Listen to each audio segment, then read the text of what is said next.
What's up, guys? 84 Performance here.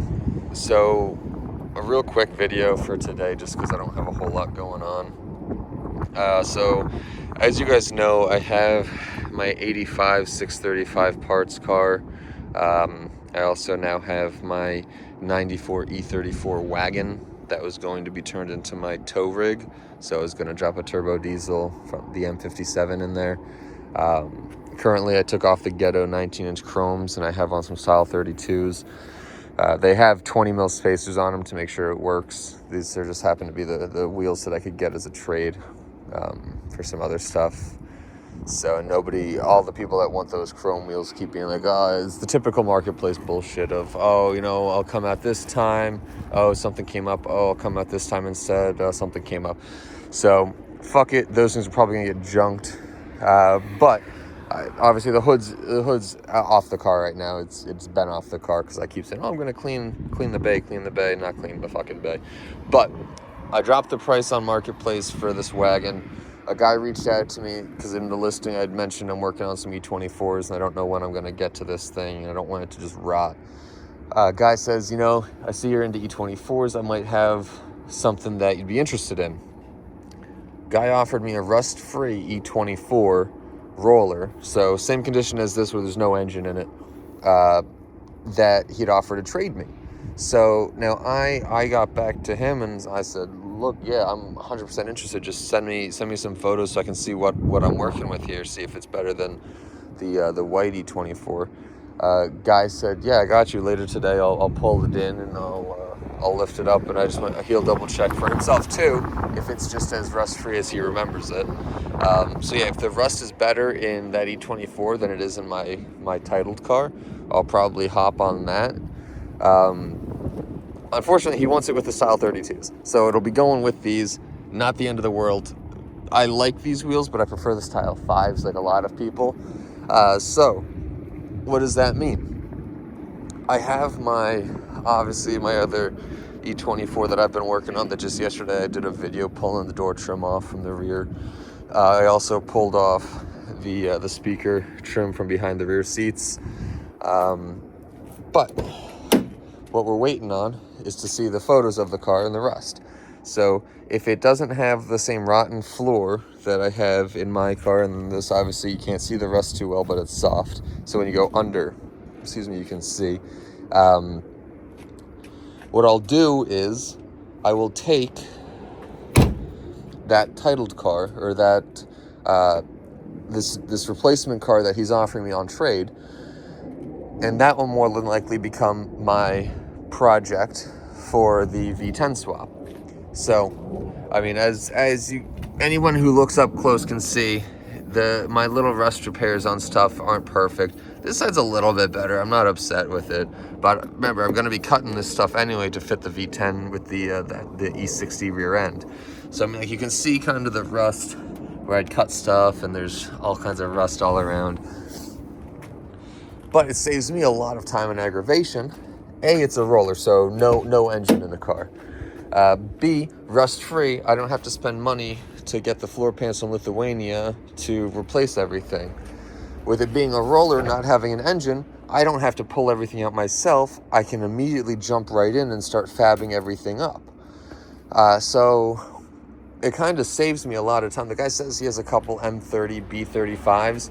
So for reference, the 633 is the M30 B32, the 32 being the 3.2 liter engine. Up until I think it was maybe 87 or 88, for the 635, they had used the M30 B34, which is the 3.4 liter. And then even though you see on the intake manifold it'll have a 3.5, the M30 B35 is the 3.5 liter, which is a lot more, quote unquote, a lot more, for the 80s, a lot more powerful than the B34 or B32. Much more sought after, much nicer engine. He had said he has a few of them, so he might want to throw one in for me. I'd said, don't worry about it. I mean, like, if he wants to send one, if he wants to bring one with the car, I'll happily take it. But because that car won't have an engine in it, don't really need to worry too much about it. The bigger thing is, if it has a spare fuel tank, then I could chop the fuel tank or pop the fuel tank into this thing. But yeah, so that's the idea, is that roller would become the project. He had said he thinks he has a title. He thinks it's the Rebook because the person had hit a deer or something, and then they swapped the nose of the car. So that would be cool if that could also have a title, because then I'd have 2 titled cars. But yeah, that's the current state. Again, short video today just to talk about that, to keep you guys updated, since I don't really have much more content right now, other than walking around. I'm going to do more cleaning of the cars later this week.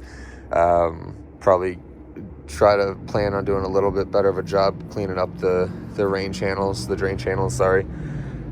You can see a shitload of overspray.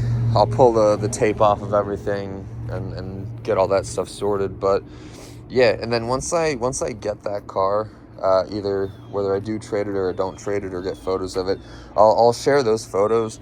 But I mean, I was happy with this car because it's compared to what a lot of them are, and for what the asking was for this, and everything revolving around the condition and where it was sat and the story behind it, I very much love this. So I'm very excited to see what a rust-free one would be, because then, you know, who knows, maybe I'll keep this one and the other one, use this as a drift car.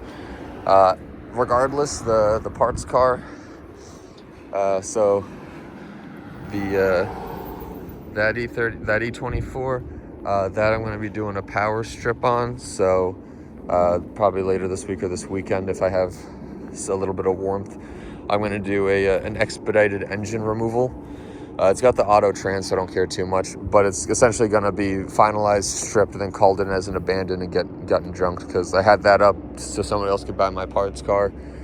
Nobody really hit me up that came through with when they said they'd be here, so I'm going to take what I need off of it, take even some stuff I don't need, stuff that I want that I might use later, and then I'll junk the rest. I already started pulling the fender off. There's just a few rusted out bolts underneath that are holding it together, and then I'll push it out of the way, strip that motor, and we'll get going from there. The stripping of the motor, because I'm going to be doing it expedited way, which is essentially not really salvaging anything, just kind of ripping it out very abruptly. I'm probably not going to do much of a recording on that, just because it'll take up a shitload of storage space, but it'll also take a relatively long time, and it's not the right way to do it, so I don't want to encourage people to do it that way. So yeah, that's my short video for today. I'll catch you guys later and update you as I get updates from the guy. So again, thank you guys. This is 84 Performance Alex, and I'll catch you guys later.